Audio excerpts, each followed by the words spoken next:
अंजोर coaching class के इस YouTube channel पे मैं आप सभी का स्वागत करता हूँ। तो आइए आज अपन डिस्कस करते हैं क्लास 12 की चैप्टर नंबर 1 के न्यूमेरिकल प्रॉब्लम्स को। ठीक है, जो कि बेस्ड है किस पे, कूलम्ब्स लॉ पे। तो आइए करते हैं क्वेश्चंस। अगर आप प्रीवियस ईयर के क्वेश्चन पेपर को देखेंगे तो आपको पता चलेगा कि इस टाइप के न्यूमेरिकल प्रॉब्लम जो है वो काफ़ी ज़्यादा आ रहे होते हैं। अगर आप सिर्फ फोकस्ड हैं अपनी थ्योरी पे तो यकीन मानिए कि आप क्वेश्चन छोड़ के आएंगे, आपको प्रॉब्लम होगी, है ना। क्योंकि लास्ट ईयर के अगर आप पेपर एनालिसिस करें तो समझ में आएगा कि न्यूमेरिकल क्वेश्चन का वेटेज काफ़ी ज़्यादा है और आपको न्यूमेरिकल क्वेश्चन करना ही होगा। ठीक है, तो आइए चलते हैं क्वेश्चन को सॉल्व करते हैं, किस तरीके के क्वेश्चन है। ठीक है, और यहाँ पे मैंने जो क्वेश्चन ले रखा है वो क्या है, वो आया हुआ क्वेश्चन है। ठीक है, तो सबसे पहले आप यही देख लो कि क्वेश्चन क्या है। तो देखिए यहाँ पे 3 पॉइंट्स चार्जेस है ना, प्लस क्यू है ना, 3 पॉइंट चार्ज है जिनकी मैग्नीट्यूड क्या है, प्लस क्यू है। ठीक, प्लस क्यू है और ये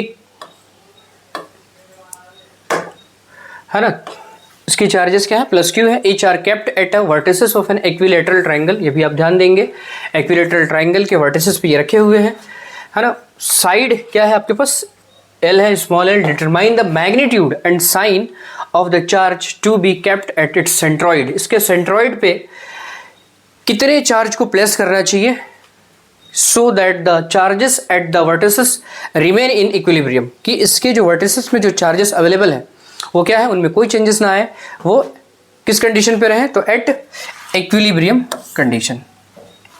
ठीक है, आई होप सो कि क्वेश्चन आपको क्लियर वे में समझ में आया होगा। तो चलिए अब इसके सॉल्यूशन की तरफ बढ़ते हैं अपन। ठीक है,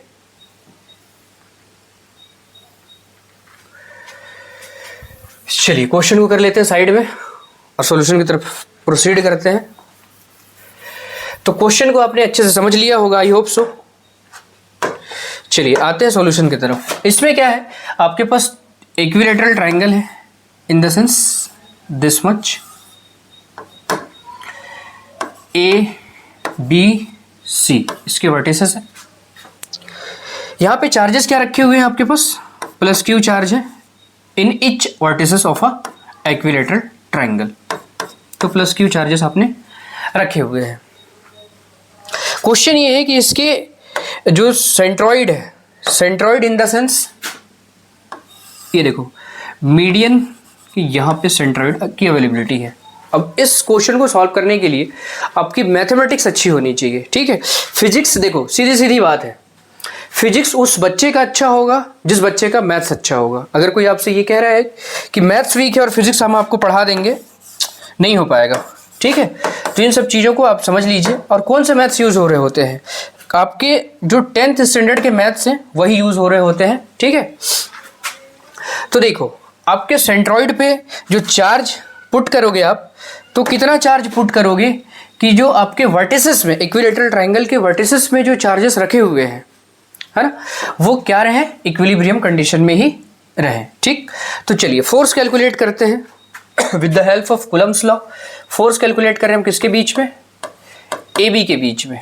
ठीक है, आपके वर्टिसेस ए पे प्लस क्यू चार्ज है as well as vertices B पे भी प्लस क्यू चार्ज की अवेलेबिलिटी है। फोर्स क्या होगा, 1/4 pi epsilon naught Q into Q by में आर स्क्वायर, ये फॉर्मूला है आपके पास। ठीक है, सिमिलरली आपके पास कैलकुलेट कर लो ए सी, तो ये क्या हो जाएंगे 1/4 पाई एप्सिलॉन नॉट, ये हो जाएंगे सेम चार्जेस हैं तो Q square by R square. ये आपके फोर्सेस कैलकुलेट हो गए। अब यहाँ पे हम देखते हैं, देखिए क्वेश्चन को बड़े आराम से आपको समझना होगा। तो फोर्स आपने कैलकुलेट किया है, ठीक है, ए बी के बीच में फोर्स का डायरेक्शन क्या होगा, this is the direction of force A B. ठीक है, फिर जो डायरेक्शन है आपके पास फोर्स ए सी के, उसकी डायरेक्शन क्या होगी आपके पास, this is the direction of force A सी।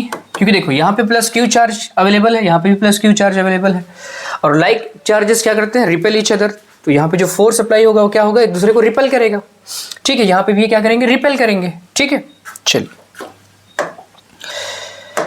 फिर हम देखते हैं यहाँ पे कि जो एंगल है इक्विलैटरल ट्राइंगल, तो ऑब्वियसली जो each angle, interior angle of a triangle क्या हो जाएगा, 60 डिग्री। ये 60 डिग्री होंगे, ऑब्वियस 60 डिग्री होंगे। ठीक है, अच्छा ये 60 डिग्री है, 60 डिग्री है तो ये क्या हो जाएंगे आपके पास 60 डिग्री होंगे। क्यों हो जाएगा ये 60 degree, because it's a vertically opposite angle.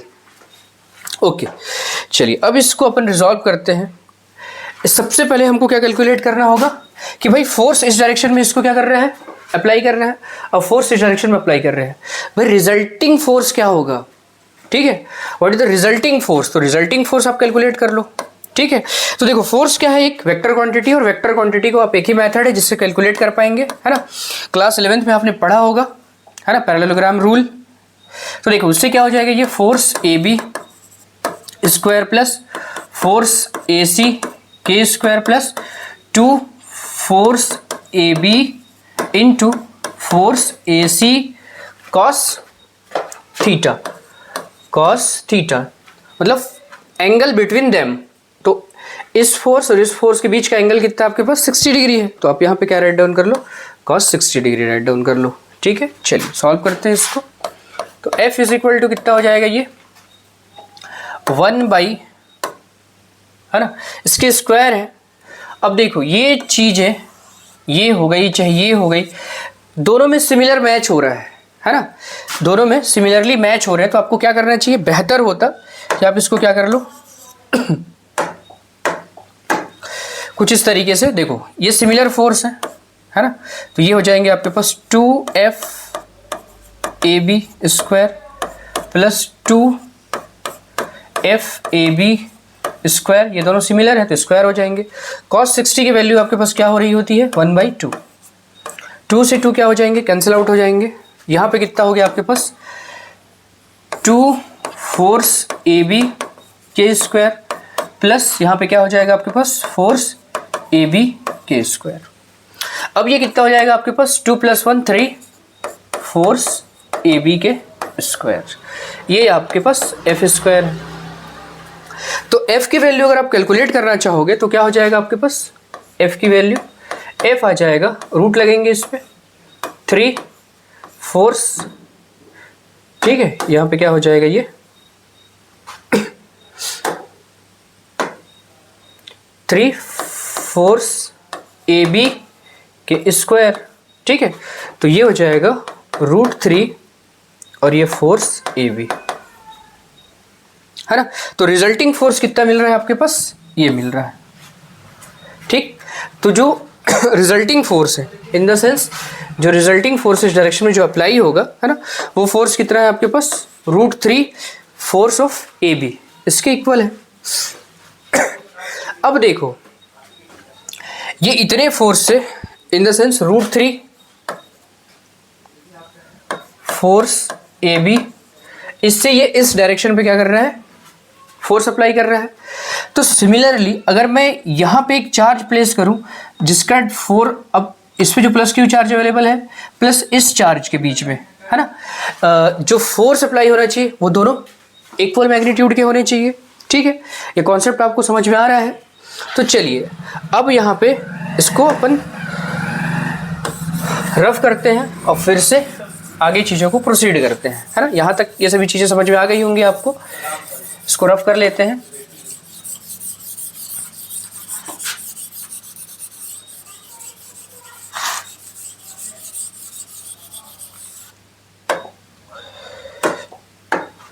चलिए अब इसके बाद अपन क्या करते हैं कि रिजल्टिंग फोर्स आपका ये कैलकुलेट हो गया है, ठीक है। अब इन दोनों, मतलब यहाँ पे जो +q चार्ज अवेलेबल है आपका, और यहाँ पे आपके पास क्या चार्ज अवेलेबल होगा, है ना, ये आपको नोन नहीं है। तो सपोज कंसिडर कर लो कि ये कैपिटल Q आपने यहाँ पे सिचुएट कर रखा है। अब ये फोर्स आपको नोन है, अब फोर्स A एंड G, इसके बीच का फोर्स आपको कैलकुलेट करना होगा। देन आफ्टर उस मैग्नीट्यूड को आप इक्वेट करेंगे and finalise your answer is in front of you, ठीक है।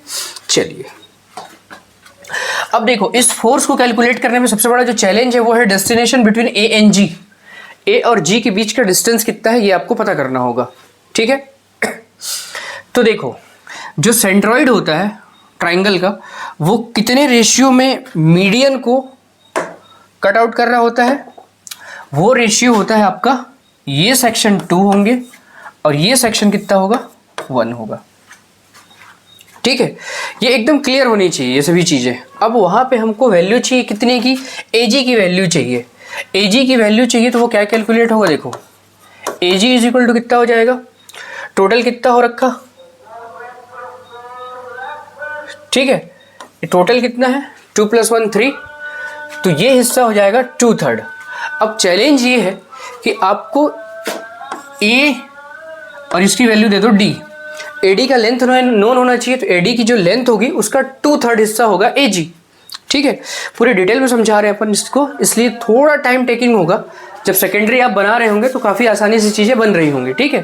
तो अभी जब समझ रहे हैं आप तो आपको एकदम आराम से, ठीक है, पैसेंस रखते हुए इस चीज़ को समझना होगा।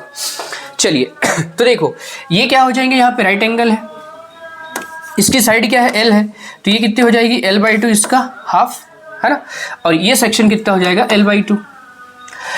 तो अगर मेरे को कैलकुलेट करना है एडी, है ना, तो आपको ट्राइंगल दिख रहा है, राइट एंगल ट्राइंगल कौन सा, ADB, ये क्या है, राइट एंगल ट्राइंगल है। इस पे आप अप्लाई कर लो पाइथागोरस थ्योरम, तो कितना हो जाएगा AB² is equal to BD² मतलब hypotenuse square is equal to perpendicular plus base का स्क्वायर, है ना, फिर क्या हो जाएगा आपके पास AD²। अब देखो AB की वैल्यू आपके पास क्या है L², भाई L है उसका स्क्वायर है तो आप L² कर लो, BD क्या है आपके पास L/2, तो L/2 के स्क्वायर कर लो आप प्लस AD², ठीक है। तो ये कितना हो जाएगा L² और यहाँ पे इधर आएंगे तो ये L² डिवाइडेड बाई 4, है ना, ये AD², तो AD² इज इक्वल टू कितना हो जाएगा आपके पास, एलसीएम ले लीजिए, तो 4 - 1 3, L² बाई पे 4 हो जाएंगे। तो AD की वैल्यू अगर आप कैलकुलेट करना चाहो, है ना, तो AD इज व्हाट, AD की वैल्यू हो जाएगी आपके पास √3L डिवाइडेड बाई 2, ठीक है। ये आपको या तो आप अपने सॉल्यूशन पे इसको क्लियरली शो करो, अदरवाइज आप अपने रफ वर्क में इस चीज़ को पीछे दिखा दो, है ना, और डायरेक्टली आप AD की वैल्यू राइट डाउन कर लो, ठीक है। तो कुछ इस तरीके से, अब AD की वैल्यू आपके पास क्या है √3L/2। तो चलिए अब अपन आसानी से सॉल्व कर पाएंगे इस क्वेश्चन को, ठीक है। अब ये बहुत इजी हो चुका है,